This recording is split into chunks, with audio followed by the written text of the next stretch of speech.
Hello दोस्तों, कैसे हैं आप लोग। उम्मीद करता हूँ बहुत अच्छे होंगे। इस वीडियो में हम लोग भारत के भौतिक स्वरूप के बारे में पढ़ेंगे, जो कि लुसेंट में एक टॉपिक बना के दिया हुआ है।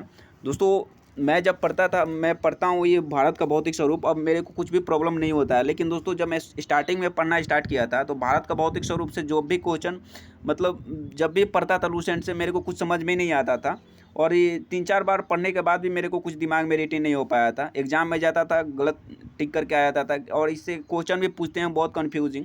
जैसे पूछ देते हैं कि धौलाधर पर्वत किस स्टेट में आता है, या मसूरी श्रेणी किस हिमालय के किस श्रेणी में आता है, नंदा देवी पर्वत किस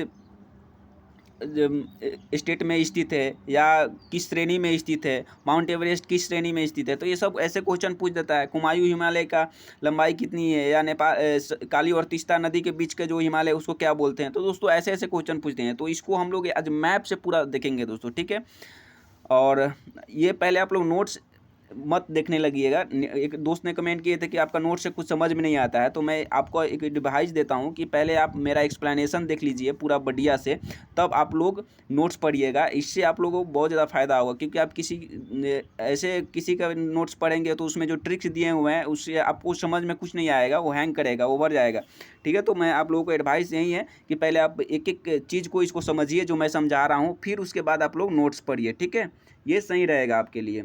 और दोस्तों आप लोग सब्सक्राइब नहीं कर रहे हैं चैनल, बहुत लोग तो देख रहे हैं, 200-300 आदमी देख रहे हैं, लेकिन सब्सक्राइब नहीं कर रहे हैं। दोस्तों मैं बोला था पहले ही कि अगर आप लोग मोटिवेट करेंगे, सब्सक्राइबर्स बढ़ेंगे, या जो भी ये मैं पढ़ा रहा हूँ, जो बता रहा हूँ, उसका व्यूज़ बढ़ेगा, लाइक्स आएंगे, तो मैं हमेशा आगे बताता रहूँगा, ठीक है। अगर ऐसा ना हो कि मतलब कि मेरे को ऐसा लगे कि मेरे जो पढ़ाया हुआ है किसी को पसंद ही नहीं आ रहा है, तो मेरे पढ़ाने का फ़ायदा क्या है।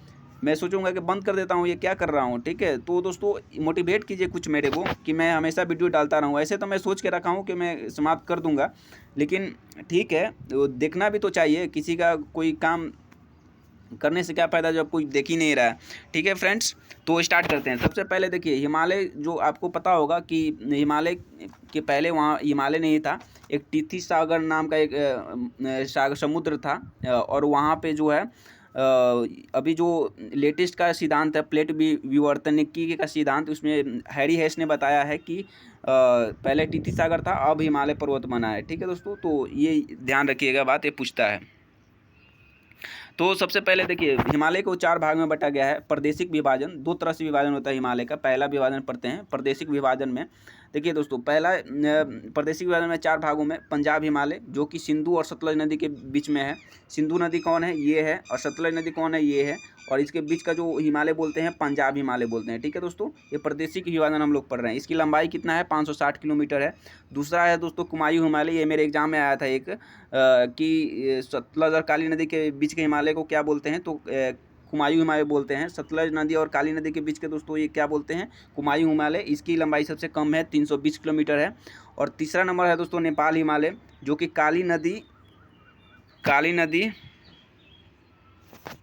काली नदी और तीस्ता नदी के बीच के हिमालय को बोलते हैं हम लोग दोस्तों क्या, नेपाल हिमालय। ये नेपाल हिमालय में पड़ता है। फिर दोस्तों ये हम लोग चौथा है असम हिमालय, जो कि तीस्ता और दिहांग नदियों के बीच के हिमालय को बोलते हैं। तीस्ता और दिहांग नदी के बीच के हिमालय को क्या बोलते हैं, ये असम हिमालय। दिहांग नदी जो है दोस्तों, और ब्रह्मपुत्र नदी को ही दिहांग हिमालय थी, और दिहांग नदी बोलते हैं अरुणाचल प्रदेश में, याद रखिएगा इस बात को। तो ये हो गया दोस्तों प्रादेशिक विभाजन। अब चलते हैं इसका मेन विभाजन, जो कि श्रेणी के अनुसार, श्रृंखला के अनुसार बांटा गया है हिमालय पर्वत को। ये थोड़ा दोस्तों छोटा छोटा लिखा हूँ, इसको थोड़ा एडजस्ट कीजिएगा, ऐसे मैं जूम करके बताऊंगा। तो देखिए दोस्तों, श्रृंखला के अनुसार हम हिमालय पर्वत को 4 भागों में भी बांटा गया है। इसको भी 4 भागों में। पहला जो है दोस्तों ट्रांस हिमालय क्षेत्र, यहाँ पे लिखा हूँ मैंने 1 नंबर, 2 नंबर, 3 नंबर, 4 नंबर, ठीक है दोस्तों, ये याद रखिएगा। तो पहला हम लोग पढ़ेंगे ट्रांस हिमालय क्षेत्र। ट्रांस हिमालय क्षेत्र जो कि लुसेंट में ऐसा ही दिया है दोस्तों। इसको पढ़ने के बाद आप लोग लुसेंट पढ़िएगा, तब आप लोग को समझ में आएगा कि हाँ नोट्स का पावर क्या है, ठीक है फ्रेंड्स। ट्रांस हिमालय क्षेत्र, ट्रांस हिमालय क्षेत्र दोस्तों देखिए, बेसिकली हम लोग श्रृंखला क्या होता है, जैसे ये लाइन में आप लोग 4 लाइन देख रहे हैं ना, ये लाइन, ये लाइन, ये लाइन, ठीक है। ये लाइन को आप लोग फॉलो कीजिएगा। इस लाइन के ऊपर का जो भी हिमालय आता है वो ट्रांस हिमालय क्षेत्र में आता है, ठीक है। और इसमें जो जो चीज़ उपस्थित है, पर्वत, दर्रा, झील, ये इसके बारे में सब मैं बताऊंगा, ठीक है। और ये सब भी जो श्रृंखला है इस सब के बारे में भी बताऊंगा। पहले ट्रांस हिमालय क्षेत्र देखते हैं।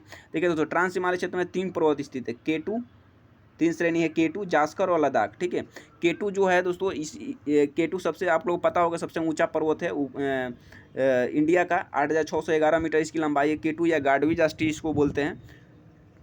लद्दाख अभी एक केंद्र शासित प्रदेश बन गया, लद्दाख जास्कर। ठीक है, खरदुंकला दारा दोस्तों इसी श्रेणी में स्थित है, ट्रांस हिमालय क्षेत्र में। वुलर झील, डल झील भी इसी श्रेणी में स्थित है, जो मीठा पानी के झील है। ठीक है, याद रखिएगा ये। तो ये हो गया ट्रांस हिमालय क्षेत्र। ठीक है, अब दोस्तों एक इसमें लाइन है, ये वाला लाइन, ये लाइन जो कि ट्रांस हिमालय क्षेत्र और हमारा इसको बांटता है, हिमाद्री हिमालय या सर्वोच्च हिमालय, इसको बांटता है।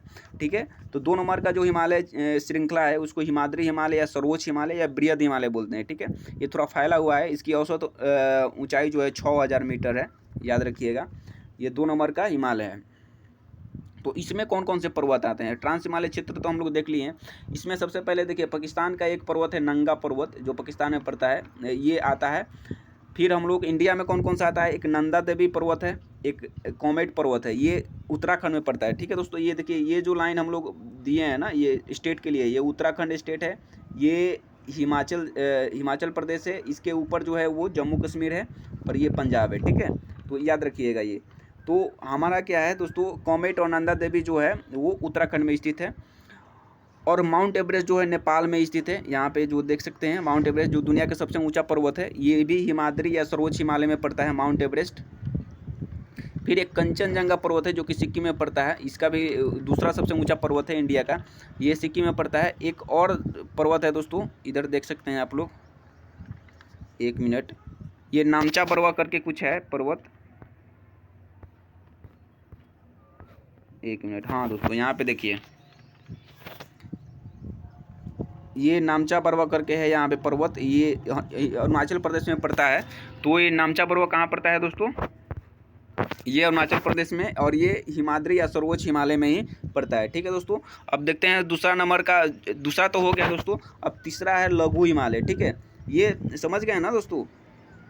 1 मिनट, ये कॉमेट और नंदा देवी इसमें पड़ता है, माउंट एवरेस्ट, कंचनजंगा, और ये इसमें और कुछ तो नहीं पड़ता है मेरे देखने से। हाँ, ये याद रखिएगा कि जोजिला दारा इसी श्रेणी में पड़ता है। ठीक है, जोजिला दारा जो कि हमारा ये जम्मू कश्मीर में पड़ता है, दर्रा है एक, और इसको एक लाइन डिवाइड करता है। इसके नीचे तीसरा नंबर जो है लघु हिमालय है, या मध्य हिमालय, या हिमाचल श्रेणी इसको बोलते हैं। तो इसको एक लाइन डिवाइड करता है, ये वाला लाइन जो है दोस्तों, इसको बोलते हैं हम लोग मेन सेंट्रल थ्रस्ट। ठीक है, इसको बोलते हैं हम लोग, क्या बोलते हैं दोस्तों? इसको बोलते हैं मेन सेंट्रल थ्रस्ट, याद रखिएगा। और ये मेन सेंट्रल थ्रस्ट हम लोग को क्या, हिमाद्री हिमालय और लघु हिमालय को डिवाइड करता है। अब दोस्तों हम लोग देखेंगे कि लघु हिमालय में क्या क्या पड़ता है। लघु हिमालय जो कि बहुत इंपॉर्टेंट है, ये भी एग्जाम के दृष्टिकोण से, इसमें बहुत सारी चीज़ें आती हैं और पूछता भी है। देखिए, लघु हिमालय में सबसे पहला दोस्तों आता है हम लोगों का नागटिवा पर्वत, जो कि उत्तराखंड में पड़ता है, ये लघु हिमालय में आता है। ठीक है, धौलाधर पर्वत जो कि हिमाचल प्रदेश में पड़ता है, देखिए हिमाचल प्रदेश यहाँ पे लिखा हूँ। मसूरी, ये भी हिमाचल प्रदेश में पड़ता है। और शिमला, कुल्लू मनाली, मसूरी, शिमला, मंसूरी, ये जो है, ये सिटी जो है, ये इसी श्रेणी में आते हैं, लघु हिमालय में ही आते हैं। ठीक है दोस्तों, यहाँ पे देखिए, ये जो मैंने ऐसे किया है ना, मतलब इस श्रेणी में जाएगा, लिखने के लिए जगह नहीं था इसलिए मैंने इसको नीचे लिख दिया। ये लाइन याद रखिएगा दोस्तों, यही लाइन जो है डिवाइड कर रहा है श्रेणी को। ठीक है फ्रेंड्स, तो ये हो गया लघु हिमालय। इसमें और कुछ पड़ता है, देख लेते हैं आगे। हाँ, एक है महाभारत पर्वत जो कि नेपाल में पड़ता है, महाभारत श्रेणी, इसमें जो है लघु हिमालय में पड़ता है, या मध्य या हिमाचल श्रेणी में। और एक दार्जिलिंग वेस्ट बंगाल में पड़ता है, वो भी लघु हिमालय में आता है। ठीक है फ्रेंड्स, तो ये हो गया। अब नेक्स्ट चलते हैं दोस्तों, 4 नंबर का जो पर्वत है शिवालिक हिमालय, या इसको निम्न या बाह्य हिमालय बोलते हैं, क्योंकि सबसे नीचे स्थित है ये, और बाहरी तरफ है। और इसके सबसे, शिवालिक के निचले भाग को हम लोग तराई बोलते हैं। ये बार बार क्वेश्चन पूछता है दोस्तों, याद रखिएगा, शिवालिक के निचले भाग को क्या बोलते हैं? तराई बोलते हैं। और ये जो लाइन है दोस्तों, ये लाइन, ये लघु हिमालय और शिवालिक हिमालय को बांटता है, जिसका नाम है मेन बाउंड्री फॉल्ट। ठीक है फ्रेंड्स, याद रखिए क्या नाम है इसका, मेन बाउंड्री फॉल्ट, यहाँ पे लिखा हुआ, आप लोग नोट्स में देख सकते हैं। तो अब देखिए इसमें कौन कौन सा आता है पर्वत, ये भी देख लेते हैं। और एक और चीज़ दोस्तों मैं भूल गया यहाँ पे, सॉरी, ये मर्ग जो है ना, ये चरागाह का मैदान है। ये जो लघु हिमालय में पड़ता है, एक चरागाह का मैदान जम्मू कश्मीर में पड़ता है, जिसको जम्मू कश्मीर में गुलमर्ग सोनमर्ग बोलते हैं। और उसी चरागाह का मैदान को उत्तराखंड में बुग्याल या प्यार बोलते हैं। ठीक है, याद रखिएगा दोस्तों इस बात को, ये पूछता है। ठीक है, और फिर यहाँ पे दोस्तों ये जो है इसी एक और ये जो मैदान पड़ता है शिवालिक हिमालय में, इसको उत्तराखंड में दून या द्वार बोलते हैं। ठीक है, जैसे देहरादून, हरिद्वार, ये निचले शिवालिक हिमालय में ही पड़ते हैं। ठीक है, याद रखिएगा। यूके मतलब उत्तराखंड है। ठीक है फ्रेंड्स, तो यही था हमारा। और एक और चीज़ है यहाँ पे, जो ट्रांस हिमालय क्षेत्र और लघु हिमालय हिमाद्री हिमालय के बीच का जो ये जो लाइन है, इस पर कुछ घाटी मिलती है।